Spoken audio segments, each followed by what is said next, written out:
hip up!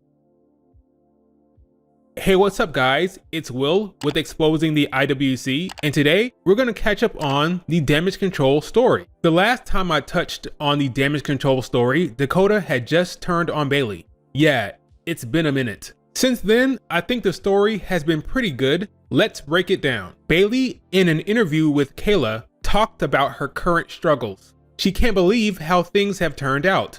I keep questioning myself, like what was real? You know, was our friendship real? Did they really believe in me, or were they just using me?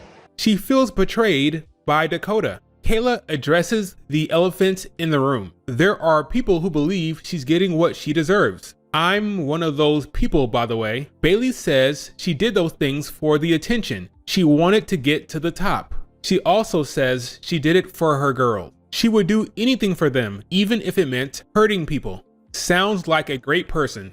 She admits that it all backfired on her. Bayley says she built damage control and she'll do everything to break them. Solid promo. Good stuff. They cut to Naomi and she's back there feeling sorry for Bayley. Bianca pops up and rightfully points out that she did this to herself. Girl, why are you over here watching Bayley crying and complain? I mean, she did this to herself. Naomi feels bad about the whole thing. Bianca tells her that Bayley created damage control and now she's getting a piece of her own medicine.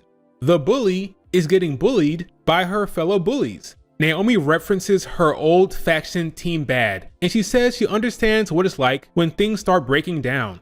I've had my group of girls before, B, and I know what it's like when it all starts to fall apart and when it breaks down. I ain't cool with that. She feels sorry for Bayley. It's not the strongest reasoning, but whatever. Bianca rightfully points out that if Naomi was here the whole time, Bayley would have come for her too. I like this segment because we have a smart babyface who actually remembers the bad things the heel did. It would have been stupid for Bianca to forgive and forget so quickly. Now, some people are used to the bad storytelling in pro wrestling and thought that this segment meant that Bianca was turning heel. That's the average wrestling fan, folks. Thanks to Vince McMahon, if a babyface is smart, you think they're turning heel. It's crazy. Bianca Belair is not turning heel. Move on. Later on that night in a promo, Damage Control says that Dakota Kai was the brains of the operation and Bayley was easy to manipulate. They say Bayley should have saw it coming and she was never part of the vision. So we jump over to Monday Night Raw where the Kabuki Warriors retain the tag titles, and they also retained a week before on NXT. On the following SmackDown, Dakota says whoever feels sorry for Bayley has lost their damn mind. This was Bayley's doing. Okay, and anyone who feels sorry for you has lost their damn minds because this is all you're doing. So Dakota Kai agrees 100% with Bianca. Dakota says Bayley was jealous of Io and threatened by Asuka and Kairi, which is interesting considering Bayley helped Io retain every step of the way. Io has no shame. So the main event was Bayley versus Dakota. Bayley plans on taking out Damage Control one by one. I keep my word when I say that I'm going to take out Damage Control one by one. And that's exactly what I'm going to do till I get to WrestleMania. The match pretty much goes the way you would expect. It's basically 4-on-1 after the match. They jump Bayley, so Naomi goes out there to make the save. It's 4-on-2, so the numbers game works out for Damage Control. Bayley gets beat down.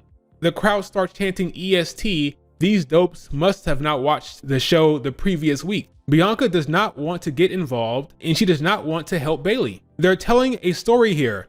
I love that Bianca did not go out there. Bayley needs to make amends and apologize for the pain and suffering she put that woman through. The following SmackDown, Bayley thanks Naomi for coming to help her the previous week. Naomi says that she's just trying to do the right thing. Bianca steps up to call out the nonsense. She sees her friend Naomi getting her ass kicked, trying to help Bayley deal with the mess she caused, and is rightfully concerned.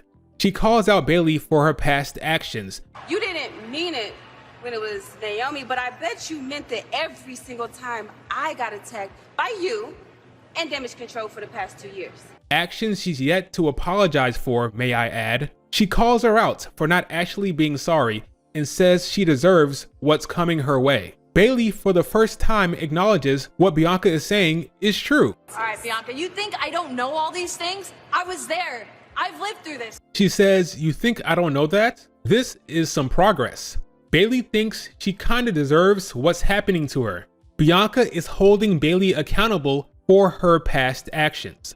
Naomi takes Bianca aside and tells her she needs her help. She tells Bianca her feelings are valid, but she wants to do the right thing here, and she believes helping the role model is the right thing. But she can't do it by herself. We both know that I can't do this by myself. So we get Io Sky versus Naomi. Io Sky attacks Bayley backstage, and then she comes down the ramp. It's pretty hilarious. Io and Naomi have a good match, of course. Damage Control gets involved, and Io wins. They beat up Naomi, and Asuka hits her with the mist. Bianca comes down to the ring to help her friend. Big pop for Bianca. She looks strong, but the numbers game catches up with her. Naomi tries to shield Bianca from the beating, and it's clear 4-on-2 just isn't gonna cut it.